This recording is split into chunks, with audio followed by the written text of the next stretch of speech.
Oh man, it's all coming down to these last two Pokemon for Jonathan. Jonathan Evans needs these two Pokemon, this Bronzong and this Groudon, to come up huge in this match, or else he will go home as only the runner-up, and Wolf will be your new world champion. Rayquaza does. Oh, this could be the turn. If it gets the damage off, it may be what makes Wolf the world champion. Rayquaza's Delta Stream now out on the field. Groudon protects. Oh, Wolf. Oh, what did Wolf do? Did Wolf attack that Groudon? Hitmontop goes for the fake out onto the Bronzong. So Bronzong's not going to be able to move. Groudon's not going to take any damage here, but nothing else. Oh, he calls it! Oh, he went for the Swords Dance. Can't play passive against, but nothing else. Oh, he calls it!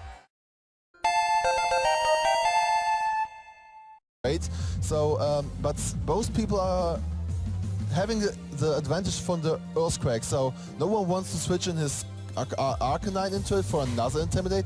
But anyway, we're seeing the Protect by Crocodile here, and gets the Thunderbolt into there we go. We see Miguel pointing to the camera. That does a load of damage there. So the Protect on Crocodile. We're going to see a double target into Celesteela. It goes down on the first turn. Miguel is making the big plays here in the final, and Nico is down to 3 Pokemon on the first turn.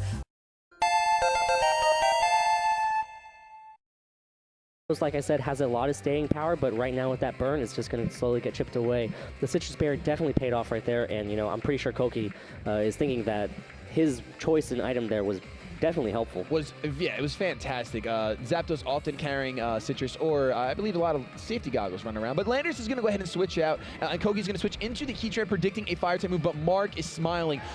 He's going to skill swap the Heatran, get rid of that Flash Fire, giving it Levitate because he's not planning on using Earthquakes today. No, instead, he wants to set it aflame. Oh my goodness, that's exactly what I was thinking. When you were talking about putting Levitate on it, oh my gosh, goes for the Heat Wave. It's going to connect on both Pokemon, knocking out the Zapdos and doing a ton of damage to the Heatran. The crowd is going absolutely mad right now. So I remember think that you'd see a Parental Bond Cresselia and a Machamp in the Senior Division Final Championships here. I don't think that ever crossed my mind once. And in fact, that Kangaskhan does not like not having its Parental Bond ability, so it is going to get withdrawn by Koki. And Sylveon is going to come in as a Dynamic Punch goes onto the Zapdos, so perhaps predicting that to switch out, but it still does a good amount of damage. And of course, if the Cresselia, I see Mark smiling to the camera, he went for the Ice Beam, as he did go for the Ice Beam over into, let's see if he targeted down this, targeted down the Sylveon slot. So Parental Bond going to make it do a little bit more. Is there going to be, nope, there's no freeze, although having double chance to do so. Zapdos is going to hit itself in confusion over that Dynamic Punch. That's one confused bird. One of the issues with Machamp out on the field is Dynamic Punch, and that's going to start confusing things while doing a lot of damage. I mean,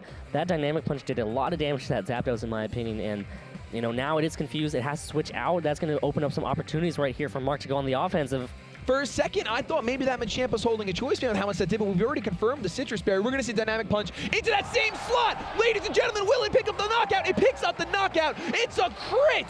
That is a critical hit on an incoming Mega Kangaskhan. Lost its Parental Bond and now lost its will to fight. And there we go, a skill swap. Stuttering over my words, getting rid of Pixelate. That Sylveon, the Hyper Voice, it does have Parental Bond, so it's going to hit twice, but honestly, Machamp can take those all day, ladies and gentlemen. This is one insane final.